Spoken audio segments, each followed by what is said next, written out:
Well, good afternoon. Portugal's national grid operator says that a rare atmospheric phenomenon is behind a major power outage that's affected large parts of that country as well as Spain. Footage from the Spanish capital, Madrid, shows chaotic scenes at junctions as traffic lights have been knocked out. The Spanish state railway firm, Renfe, says the outage is national. All trains have been cancelled and people have been forced to evacuate from the Madrid underground system. The national grid operator in Spain, Red Electricidad, says it's working to restore power, but it could take many hours to come back online.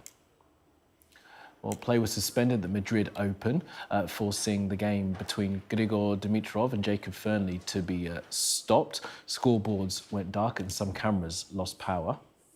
Not that one.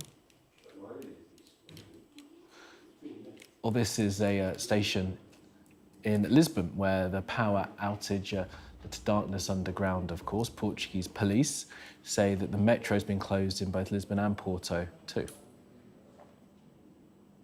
Well, some of the cities affected by this, Madrid, Barcelona, Valencia and Seville in Spain, as well as Lisbon, Faro and Porto in Portugal. Andorra and parts of France have also seen some effects. Well, let's bring in our science and technology editor, Tom Clark, for some more on this. Afternoon to you, Tom. Good to have you here because there are some words here that you're going to need you to explain to me. Anomalous oscillations have led to a phenomenon known as induced atmospheric vibration.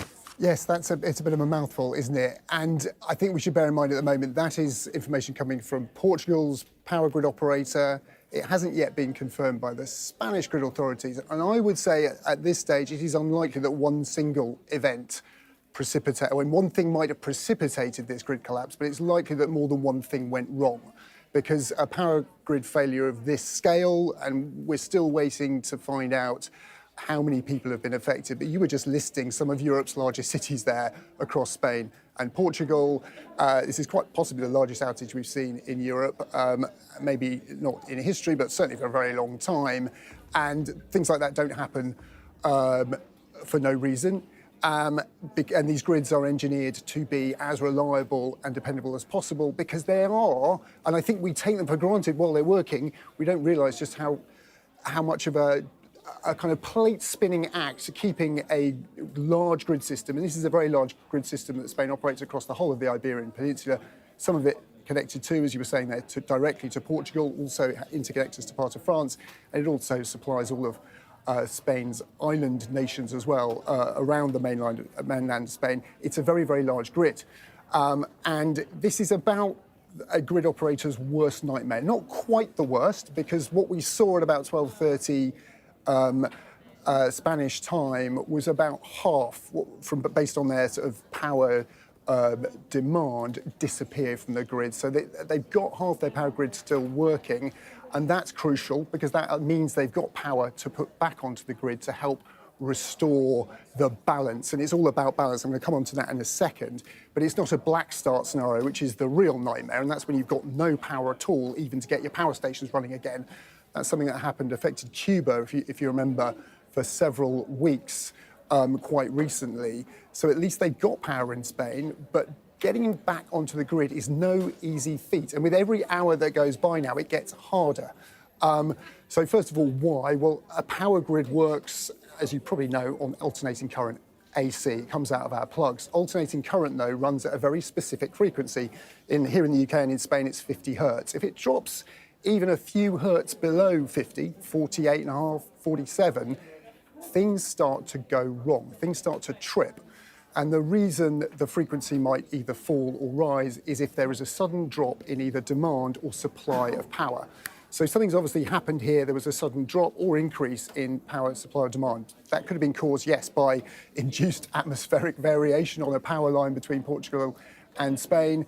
Hypothetical scenario, let's say because of that, Portugal suddenly drops off Spain's grid. That's so the entire electricity demand from Portugal goes away, frequency drops massively, then Spain's power stations start to shut themselves down to protect their turbines from spinning too fast and blowing up the power plants. So all these trips are in there to prevent that from happening. Now they've got to build that power back up. But because the grid's now off, they don't know how much demand there is out there. Who left their air conditioner on? Which hospitals are running on backup generation, which don't? That is a very difficult task to do, and what grid operators will be doing in this scenario is very carefully switching on small components of the grid bit by bit. And that involves making phone calls to people between controllers and engineers in those control rooms, and very gradually putting bits of the grid back together. Get one power plant up and running, one small area of the grid up and running, and then move on to the next one. And it can take, as the power company in Spain has indicated, the grid operator in Spain, I should say, that could take 10 hours.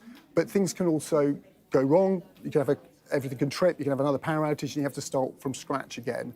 Another problem, if it goes much beyond 12 hours, some people are suggesting, and this is certainly a problem that is known about, local substations that supply neighbourhoods have their own batteries to tide things over and help restart local grids in the case of power outages and make them easier to restore more quickly. Those batteries start to run down relatively quickly. If the outage continues for a while and those batteries drain, then it's even more of a challenge to get grids up and running. And just to throw this into the mix, although there's been some word out there that this is because Spain has a very renewables-dominated grid, a lot of solar and wind energy on there, that wouldn't have been the cause of a power outage because of the way these grids are integrated and the types of technology they put on there to regulate the frequency of the current. But it's true, a large amount of Spain's generation is from solar power. That will be, as the sun sets, that will be going offline. They've got less power to draw on, although it possibly could make it easier not having that supply there. But anyway, there'll be grid engineers across Spain right now sweating profusely, partly because their air conditioning's gone out, but partly because they've got a lot of work to do to try and get this very finely tuned plate spinning act of getting all of those frequencies in electricity back synchronized and singing like a choir all at the same note in order to get the grid back up and running. Great stuff. Tom Clark there, our Science and Technology Editor, explaining it very clearly to us. Tom, really appreciate that. Thank you, man.